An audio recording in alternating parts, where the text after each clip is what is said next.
அது மண்ணலையெல்லாம் அந்த கொத்தக்கட்டு கூலிங் சண்டை போட்டு ரஜினி சார் அவர் வர காமெடியில் தேட்டரில் போய் ஐயோ நான் மறக்கவே மாட்டேன். அந்த கவுண்டமணியோட நடிக்க போகிறவங்க ஒரு பேரானந்தத்தில் இந்த படத்தில் அவங்க சொன்ன சம்பளத்தை நான் ஒத்துக்கிட்டேன். மன்னனில் வந்து அந்த உண்ணாவிரத சீன்லாம் எடுக்க முடியல. இப்போ கூட பார்த்தீங்கன்னா ரஜினி சார் வந்து திரும்பி தான் சிரிச்சிட்டு இருப்பார். ஓகேல கூட 9 டேக்கு. இதை விட பெரிய வேடிக்கை என்னன்னா ஆர்டிஸ்ட் சிரிச்சா பரவாயில்ல, கேமராமேன் சிரிப்பார்.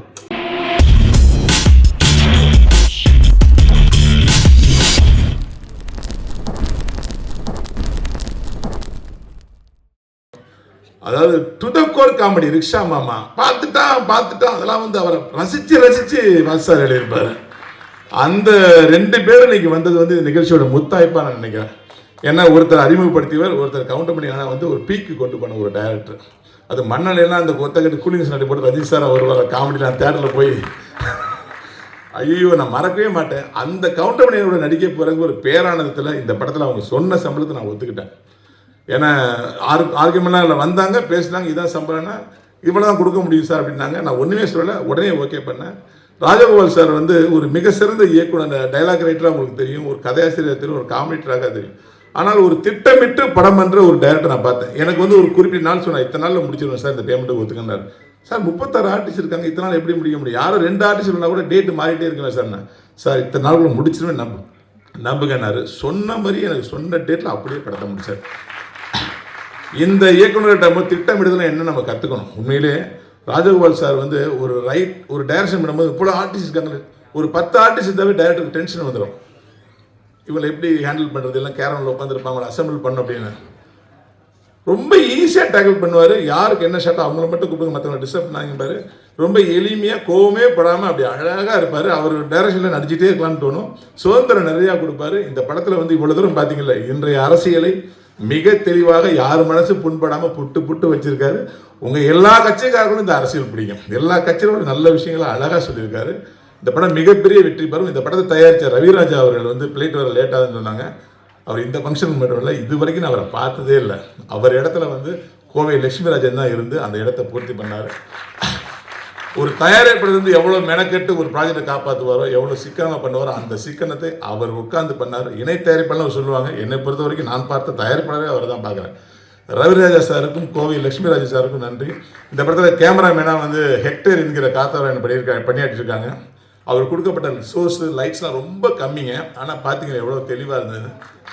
ரொம்ப கம்மியான ஒரு சோர்ஸ் கொடுத்தோம், அவைலபிள் லைட்ஸ் கொடுத்தோம். அவர் அவைலபிள் லைட்ஸை வச்சுட்டு அவர் வந்து பிரமாதமாக பண்ணியிருக்காரு.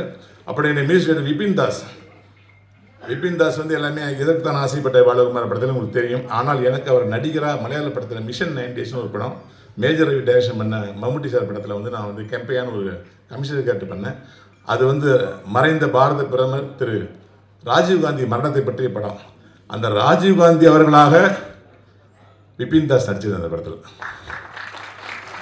அப்பேற்பட்ட கலைஞன் இன்னைக்கு தமிழ் சினிமாவில் அவர் இல்லாத படங்களே இல்லை. மிக எளிமையான மியூசிக் டைரக்டர். இந்த படத்தில் நடித்த மயில்சாமி என்னுடைய சன்னு, நம்ம சிங்கமுத்தண்ண சாருடைய மகன், அதுக்கப்புறம் நாகி சார் பேரன், அவங்க கூட சேர்ந்து நடித்த இந்த 3 ஹீரோயினி, என்னுடன் சேர்ந்து நடித்த இயக்குனர் நடிகர் சி ரங்கநாத் சார், அனுமோகன் சார், நம்மளுடைய சிசர் மனோகரன் சார், எல்லாத்துக்கும் என்னுடைய வையாபுரி என்ன, எல்லாத்துக்கும் என்னுடைய மனமார்ந்த நன்றிகளையும் வாழ்த்துக்களையும் தெரிவிச்சுக்கிறேன். இந்த ஓட்டு முத்தையா நிறைய ஓட்டுகளை பெறும், 7.5 கோடி ஓட்டுகளையும் பெறும் நான் சொல்கிறேன். நன்றி, வாழ்த்துக்கள். ஊடக நண்பர்களுக்கும் பத்திரிகை நண்பர்களுக்கும் மேடையில் இருக்கும் என்னுடைய நண்பர்களுக்கும் கலைஞர்களுக்கும் வந்திருக்கும் நல்ல உள்ளங்களுக்கும் என்னுடைய வணக்கத்தை தெரிவித்துக் கொள்கிறேன். இந்த படம் வந்து முதல்ல கவுண்டமணி சாருடைய படம். கவுண்டமணி சாருடைய நான் வந்து மேடையில் வந்து எல்லாமே வெற்றி விழா மேடைகளில் தான் நானும் கவுண்டமணி சார் இருந்திருக்கோம். எத்தனையோ ஊர்களுக்கு போயிருக்கோம், எத்தனையோ படங்கள் வெற்றி. அவரோட இன்றைக்கி வந்து ஒரு வித்தியாசமாக அவர் ஹீரோவாக நடித்து நாங்கள் ஒரு கெஸ்ட்டாக வந்து பேசுகிற ஒரு வாய்ப்பு எனக்கு கிடைச்சதுக்கு, எனக்கு வாய்ப்பு கொடுத்ததுக்கு டைரக்டர் ராஜகோபால் அவர்களுக்கும் அந்த தயாரிப்பாளர் அவர்களுக்கும் என்னுடைய நன்றியை தெரிவித்துக் கொள்கிறேன். முதலில் கவுண்டமணி சாரை வச்சு படம் எடுத்த தயாரிப்பாளர்களுக்கு என்னுடைய மிகப்பெரிய நன்றியை நான் தெரிவித்துக் கொள்கிறேன். இந்த மாதிரி ஒரு காலகட்டத்தில் கவுண்டமணி சார் மேலே நம்பிக்கை வச்சு அவருடைய காமெடி என்றைக்குமே நிற்கும் அப்படின்ற நம்பிக்கையோட ப்ரொடியூசர் எடுத்திருக்காரு. அதே மாதிரி டைரக்டர் வந்து வெரி ஹிலேரியஸ் டைரக்டர். அவர் எத்தனையோ படங்களுக்கு வந்து ட்ராக்ஸ் எழுதி கொடுத்துருக்காரு. பல காமெடியன்ஸ்க்கு வந்து அவர் வந்து ஒரு அப்லிஃப்டாக இருந்தவர் தான் ராஜகோபால் அவர்கள். ஸோ அந்த மாதிரி ஒரு அருமையான டீம். இங்கே இருக்கிற அத்தனை ஆர்டிஸ்டில் எல்லாருமே என் படத்தில் நடித்தவங்க தான். அதனால் அவங்கள பற்றி நான் வந்து எதுவும் பேசுகிறதுக்கு நேரம் இல்லை. ரெண்டாவது, டைரக்டர் வந்து ஏற்கனவே சொன்னார், இந்த படத்தோட டைரக்டர் இந்த மாதிரி 12:30 மணி வரைக்கும் தான் டைமுன்னு. ஆனால் அவரே ஒரு 15 நிமிஷம் பேசிட்டார்.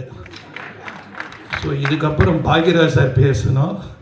அதனால் எனக்கு வந்து என்ன பேசுனா, கவுண்டமணி சாரை பற்றி பேசணும்னா நிறைய இருக்குது, என்கிட்ட நிறைய இருக்குது.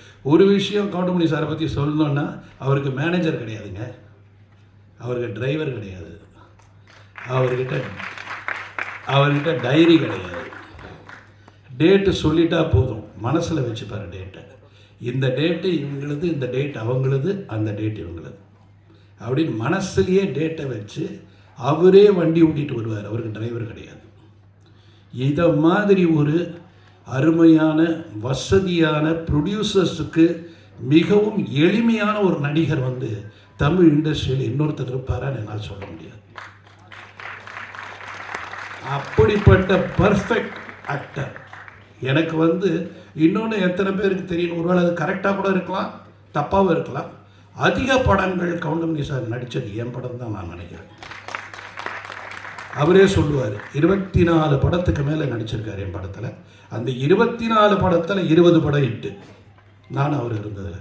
இதில் என்ன வேடிக்கைன்னா, நான் வந்து ஒரு 4 பேஜ் டைலாக் எழுதிட்டு சத்யராஜ் சாருக்கும் கவுண்டமணி சாருக்கும் வந்து டைலாக் சொல்லுவேன். அந்த 4 இவங்க 2 பேரை சேர்ந்து 6 ஆக்கிடுவாங்க. திரும்ப அதை படிக்கும்போது என்னால் எதையுமே கட் பண்ண முடியாது. அந்த மாதிரி 6 ஆகிடும் அந்த பேஜ். அது மாதிரி 2 பேஜ் கொடுத்தா 4 ஆகிடும். இப்படி வந்து அந்த பேஜஸில் சரி அதில் என்ன ஃபில்டர் பண்ணலான்னு பார்த்து, அதில் என்ன ஹைலைட்னு பார்த்து காமெடி பண்ணும் பொழுது இந்த 3 பேருடைய சக்ஸஸுக்கு காரணம் இந்த டீம் தான், அவங்க கான்ட்ரிபியூஷன் தான். அதாவது எல்லா படத்துலையுமே ஒரு கான்ட்ரிபியூஷன்றது ஆர்டிஸ்ட் கிட்ட இருந்து இருக்குன்னா அது ரொம்ப ரேர். அப்படி ஒரு கான்ட்ரிபியூஷன் உள்ள ஒரு ஆக்டர் யாருன்னா கவுண்டமணி சார் அவர்.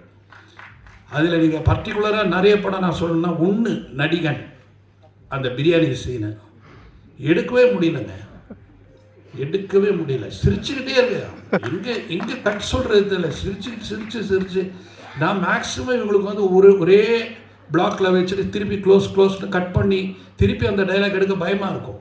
ஏன்னா அந்த மாதிரி ஒரு காமெடி எத்தனை தடவை எடுத்தாலும் சிரிப்பாங்க. அதே மாதிரி இளையராஜா சார் வந்து ரீரெக்கார்டிங்கில் வந்து இப்படி ஒரு அவர் சிரிப்பாருன்னா யாரும் நம்ப மாட்டீங்க, அவ்வளோ ரசிப்பார் காமெடியை. அவர் வந்து கவுண்டமணி சாரோட மிகப்பெரிய ரசிகர். ஏன்னா என்னுடைய படத்துலேயே நான் வந்து இளையராஜா சார் சிரித்து பார்த்துருக்கேன். அதாவது அவர் மியூசிக் போடுறதுக்கு முன்னாடி ரீல் பார்ப்பார், அந்த ரீலில் அப்படி சிரிப்பார் கவுண்டமணி சாரை பார்த்து. அந்த மாதிரி ஒரு அவருடைய மனசு.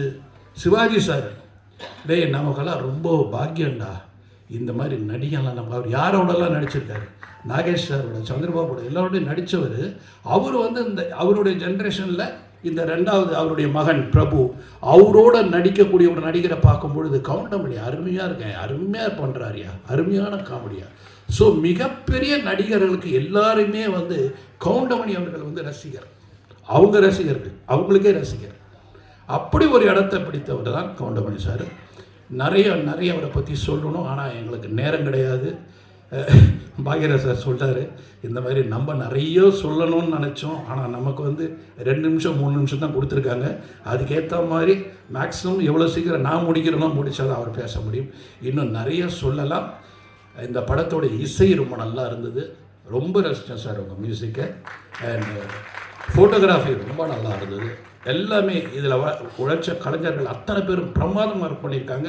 இதில் பியூட்டி என்னன்னா, நல்ல ஃப்ரேம் பண்ணி எல்லாம் நல்ல பில்லர்ஸ் போட்டிருக்காங்க. கவுண்டமணி சாரை சுற்றி நல்ல பில்லர்ஸ், எல்லாமே ஸ்ட்ராங் பில்லர்ஸ் போட்டதால் இந்த படம் கண்டிப்பாக வந்து ஒரு வெற்றி அடைகின்றது. ஒரு சாதாரண ஒரு ஆடியன்ஸாக நான் சொல்கிறேன், டைரக்டாக கூட சொல்கிறேன், ஆடியன்ஸாக சொல்கிறேன். எனக்கே அந்த சாங்ஸ் பார்க்கும்போதும் அந்த ட்ரெய்லர் பார்க்கும்போது ரொம்ப இன்ட்ரெஸ்டிங்காக இருந்தது. அதனால் அவருடைய பஞ்சஸ் இருக்கும். ஏன்னா ஒரு ஆக்டர் நடித்தாலே அவங்கள ஒரு வழி பண்ணிவிடுவார் அவர். அப்போ கிட்டத்தட்ட 36 ஆர்டிஸ்ட் அவர் என்ன பண்ணியிருப்பாருன்னு யோசிக்கிறேன் நான். விட்டுருக்க மாட்டார். எல்லாரும் ஒரு விழிப்புணர்வு. அதே மாதிரி மன்னனில் வந்து அந்த உண்ணாவிரத சீன்லாம் எடுக்க முடியல. இப்போ கூட பார்த்தீங்கன்னா ரஜினி சார் வந்து இப்போ திரும்பி தான் சிரிச்சிட்டு இருப்பார். ஓகேயில் கூட 9 டேக்கு. இதை விட பெரிய வேடிக்கை என்னென்னா, ஆர்டிஸ்ட் சிரிச்சா பரவாயில்ல, கேமராமேன் சிரிப்பார். அவர் கை ஆடும். அப்போல்லாம் மானிட்டர் கிடையாது. இந்த கை வேற ஆடி என்னையா இவங்க, sir I can't control sir, I can't control அப்படின்னு அசோக்குமார். அவருக்கே தமிழ் தெரியாது. இது தெரிஞ்சு ஒரு பாடி லாங்குவேஜை போய் சிரிக்க ஆரம்பிச்சிடுவார். ஏன்னா what you understand? No, he is very funny, he is doing all fun இப்படின்னு பேசுவார் அவர். ஸோ எல்லாரையுமே மொழி தெரியாதவனையும் சிரிக்க வைக்கிற ஒரு நடிகர் யாருன்னா அது வந்து கௌதம். ஸோ அப்படிப்பட்ட ஒரு அருமையான நடிகர் நமக்கு கிடைச்சதெல்லாம் ரொம்ப பாக்கியம். இந்த படம் மிகப்பெரிய வெற்றி அடையணும். இது வெற்றி அடைஞ்சாதான் இது போல் படங்கள் இன்னும் நிறைய வரும். ஏன்னா இது வந்து எல்லாமே இருக்குது, அதாவது அத்தனை ஐட்டம் இருக்குதுல. படம் வந்து அழகாகவும் இருக்குது, பியூட்டிஃபுல்லாக இருக்குது. ரொம்ப ரொம்ப எக்ஸ்ட்ராடினரியாக சில விஷயங்கள், அதாவது கண்ணுக்கு வந்து கலர்ஃபுல்லாக இருக்குன்றதுல அதுவும் இருக்குது. அதனால் ஏன்னா ராஜன் சார் சொன்ன மாதிரி கட் பண்ணி போட்டிருக்காங்கனால அது மாதிரி நிறைய கட்டு இருக்குதுல. ஸோ எல்லா விதமும் அமைஞ்சதால் இது கமர்ஷியலாக ஹிட் ஆகும்னு நினைக்கிறேன். இந்த டீமுக்கு என்னுடைய வாழ்த்துக்கள்.